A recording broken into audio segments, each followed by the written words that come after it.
Am I the a-hole for refusing to let my disabled partner in a cooking class take advantage of her condition and make me do all the work? I, 19M, recently enrolled in a cooking class, and on the first day, the chef split everyone into pairs through a random draw. I ended up paired with Tanya, 23F, who has a disability that leaves her unable to walk, so she uses a wheelchair. I had no problem with it and was happy to work with her. The first few days were mostly theory, so I didn't get a sense of how things would go practically. But once we started doing hands-on cooking, I quickly realized that Tanya was consistently asking me to take over a lot of the work.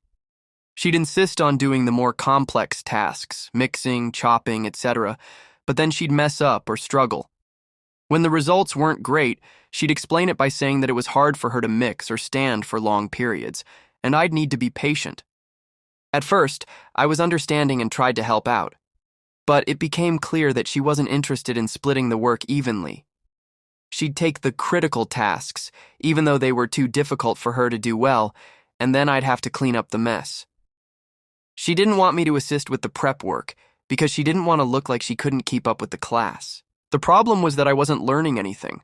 I'd end up just cleaning surfaces or fixing the mistakes she made instead of actually gaining skills, which felt like a waste of time, especially considering how much the class costs.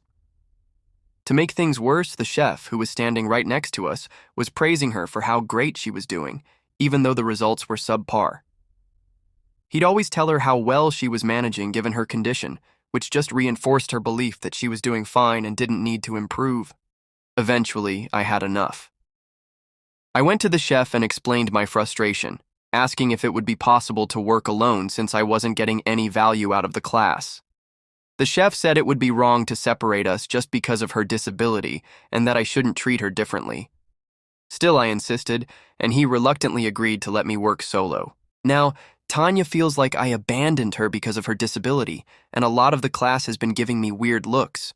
Some classmates even told me I was in the wrong for not being more understanding, while a few others agreed with my decision. I'm just frustrated that I'm not getting my money's worth from this class, and I feel like I was being taken advantage of. So AITA for wanting to split up and work on my own?